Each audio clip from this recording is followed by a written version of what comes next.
Hello children and welcome to the class. Now, looking at the picture, you can easily guess that today we are going to do something about a camel. Of course, this class is going to be very different from your regular classes because this is a class just for pleasure reading. So, we will go through the chapter related to camel. But before we begin, let me just tell you that a camel forms a very interesting part of so many folk tales and even the Panchtantra stories, and there are many interesting and exciting anecdotes related to camel. Like there's a story that the camel had a very teasing nature. He used to have a very teasing nature and he would tease each and every animal in the jungle for one thing or the other. For example, he would tell the elephant that, how do you walk like this? You look so fat, you are damn ugly, and all these things. One day, a monkey was successful in showing mirror to the camel by saying that, oh, how do you walk with such a huge body and a hunch on your back? You look so ugly. And at that time, the camel realized that he shouldn't be teasing other animals because each and every animal is unique in its own way. So, there are many more stories and many more anecdotes related to camels. So, children, today we are going to read the chapter How the Camel Got His Hump. Again, this would be very exciting to learn because there are again many things related to the hump of the camel and what all purposes is it useful for and all those things. But I must tell you that this story is a very, very different one from what all we know about a camel. So let's just set our objectives before we begin the chapter. Oh my god, how much I miss a personal interaction with all of you students. Of course, the objective of pleasure reading is that while reading, we discuss a lot and we are able to share our personal experiences with each other. So, of course, that is one of the prime objectives of reading a chapter. And then you would be able to develop expression skills. I would encourage you that even if I know you are missing me and my presence in the classroom, but you can do all these things with your siblings or with your parents. So express whatever you feel about the chapter. And then, very importantly, you are going to develop a taste for wide reading and you will extend this hobby of yours to reading a wide range of books. And then, of course, vocab we never miss. Although we do anything just for fun, just for pleasure reading, still, this time also, as always, we are not going to skip the vocab. Okay. And then you have to relate the vocab to the new words and phrases in your own daily life, and then you have to differentiate. You learn to differentiate between tame animals and wild ones. So today you just debate whether a camel is a tame animal or a wild one. And then you can, of course, think of an alternative ending to the story. This is a quite creative thing to do, and you can do it almost with all the open-ended stories. Now, as I said, we are not at all going to miss out on vocabulary. So let's get going with the vocab. First word that we will come across in the chapter is trot. Trotting is running on two legs. The horse asked the camel to trot. Even a small child also trots. Then it's gin. Don't be confused looking at the spellings like you call in Hindi also. It's simply a gin. Gin is a spirit. Like jinn also is a very interesting character in so many tales, and has mysterious powers and all those things. So imagine of such a jinn.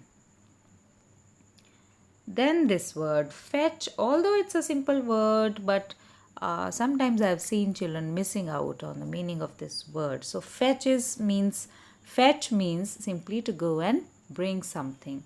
The dog was assigned the task of fetching and carrying things. So in simple language you can say fetch me a glass of water. Plow, plow is tilling. The ox was assigned the task of plowing the fields.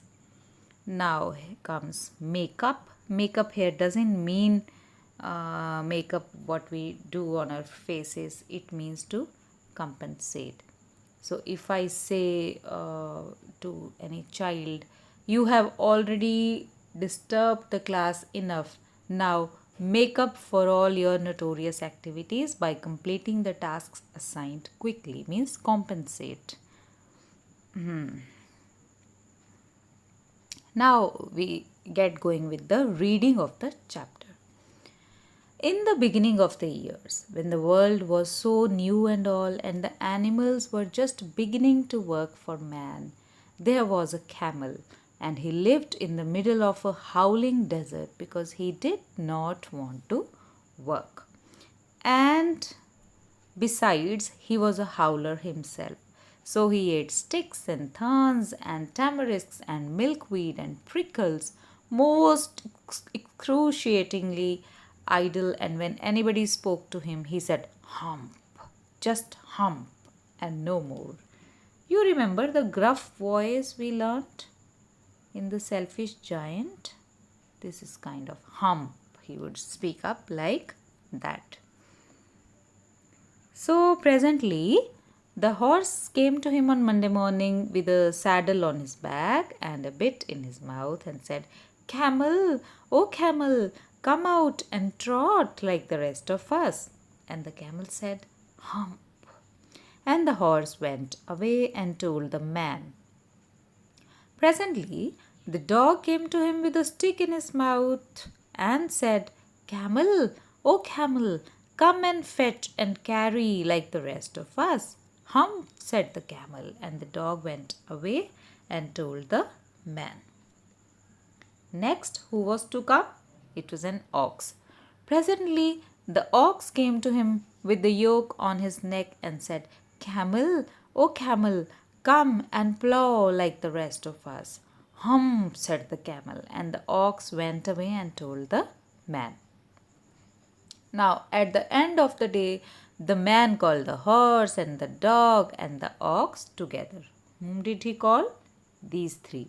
The horse and the dog and the ox together and said, Three, oh three, I'm very sorry for you with the world so new and all. Remember, we read that it was just the beginning of the world.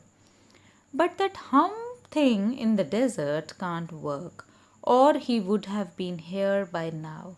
So, I am going to leave him alone and you must work double time to make up for it. You are going to work double time to make up for it. Students, there is a saying also. The reward of good work is more work. The reward of good work is more work. You would agree or not? Suppose you are a very responsible child and then you would observe that you will be assigned more responsibilities as compared to other students. So the same happened with these three animals because they had been working honestly, sincerely, they had been working hard, and the camel was a big work shirker. So he was skipped and these three animals were made to work double time. That made the 3 very angry, of course, with the world so new and all. Presently, There came along a jinn in charge of all deserts, rolling in a cloud of dust. This is visual imagery. Look at the entry of the jinn. So when he appears, when you rub the magical this thing, and then he appears in a dust. He just appears from nowhere. So same way he comes rolling in a cloud of dust. Jinns always travel that way because it is magic. And he stopped to palaver and pow pow with the three. Jinn of all deserts, said the horse, is it right for anyone to be idle with the world so new and all? Idle. Very important word. Please don't be confused between idle and ideal. Even the sound is different, pronunciation is different. First word we say idle. Idle means lazy, lacking any movement. And second word is ideal. Ideal is perfect. Somebody who is a role model is ideal, a perfect thing or a person. So, is it right for anyone to be idle with the world so new and all? Certainly not, said the jinn. Well, said the horse, there's a thing in the middle of your howling desert, and he is a howler himself, with a long neck and long legs, and he hasn't done a stroke of work. This is also an interesting phrase. He hasn't done a stroke of work since Monday morning. He won't trot. Mew, said the jinn, whistling. That's my camel. For all the gold in Arabia? Oh my God. Is this the camel? For all the gold in Arabia? What does he say about it? He says, Hump, said the dog, and he won't fetch and carry. Remember, children, fetch. Fetch is to bring. He won't fetch and carry. Does he say anything else? Only hump. And he won't plow, said the ox. Very good, said the jinn. I'll hump him if you will kindly wait a minute. The jinn rolled himself up in his dust cloak and took a bearing across the desert and found the camel most excruciatingly idle, looking at his own reflection in a pool of water. My long and bubbling friend, said the jinn, what's this I hear of your doing no work with the world so new and all? Hump, said the camel. How irritating it is, students, when you just simply speak a word for answer for everything. Okay, when a teacher is asking you a reason why you haven't done your homework and you are going on saying no, no, no, or sorry, but you're not coming to the reason. Same is here with the camel. So just think, don't behave this way ever, right? The jinn sat down with his chin in his hand and began to think a great magic, while the camel looked at his own reflection in a pool of water. You have given the three extra work ever since Monday morning, all on account of your excruciating idleness, said the jinn. And he went on thinking magics with his chin in his hand. Hump, said the camel. I shouldn't say that again if I were you, said the jinn. So here he is giving a warning. If I were you, I would have never spoken this word again. You might say it once too often. Bubbles, I want you to work. And the camel said hump again. But no sooner had he said it than he saw his back that he was so proud of, puffing up and puffing up into a great big lolloping hump. Do you see that? Said the jinn. That's your very own hump that you have brought upon your very own self by not working. Oh, so what do we learn, students? idleness is bad. Okay? Don't be idle ever, neither at home nor in school. So let's see what happens next. Today is Thursday and you have done this. The gin is continuing. Today is Thursday and you have done no work since Monday when the work began. Now you are going to work. How can I, said the camel, with this hump on my back? So these are the excuses because the camel was a big work shirker.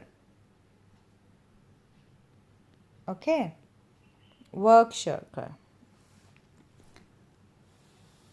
So how can I, said the camel with this hump on his back. That's made a purpose, means that has been given to you for a purpose, said the jinn, all because you missed those 3 days. You will be able to work now for 3 days without eating because you can live on your hump. And don't you ever say I never did anything for you. Come out of the desert and go to the three. Who are those three? Those three animals. Go to the tree and behave. Hump yourself. And the camel humped himself, hump and all, and went away to join the tree.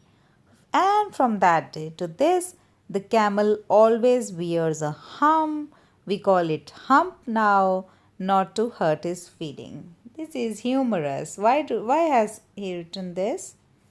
We call it hump now, not to hurt his feelings, because the camel used to say hump, just like you say ouch, you are tired, so he used to say hump, but now we call it a hump. We are not teasing the camel, he actually has a hump on his back.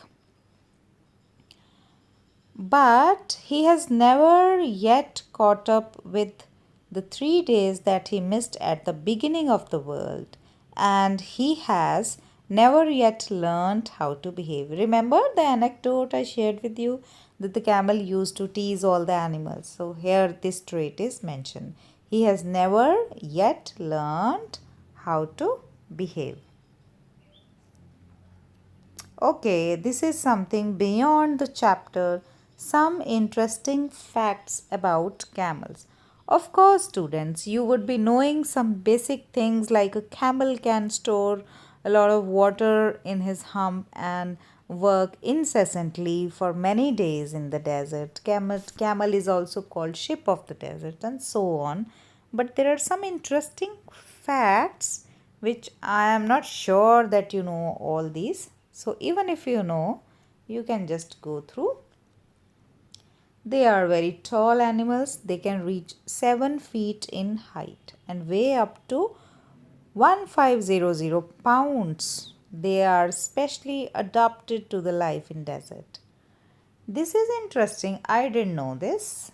Their eyes have 3 eyelids and 2 rows of eyelashes that prevent sand to enter their eyes. Students, what a beauty it is. See, God has gifted every creature with, some special things to meet the special requirements.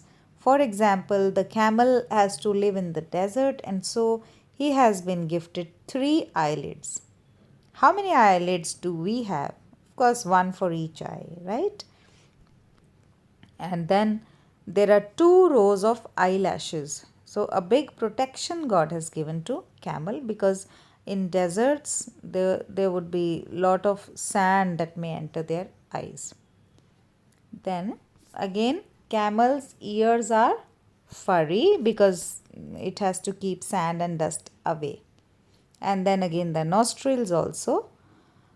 So they close. When they inhale and before they exhale, the nostrils close so that no other sand particle enters there through their nose. Now its feet. Camel's foot consists of 2 toes that spread when animal touches. Okay, so two toes just to take a nice control on the sandy surfaces. So when animal touches the ground, that prevents sinking in the sand. Camels are of course mostly famous for their humps. Many people believe that humps store water, but actually they store fat, which animal uses as a source of energy. This also we discussed. Camel can survive without food and water long period of time. Uh, Now most mammals would die if they lose 15% of their water due to dehydration, but camel can lose 20 to 25% of water without becoming dehydrated. And they can drink as much as possible, like 40 gallons of water at once. Temperature is also, the bodies have a wide ranging temperature varying from 34 degrees Celsius to 41 degrees Celsius.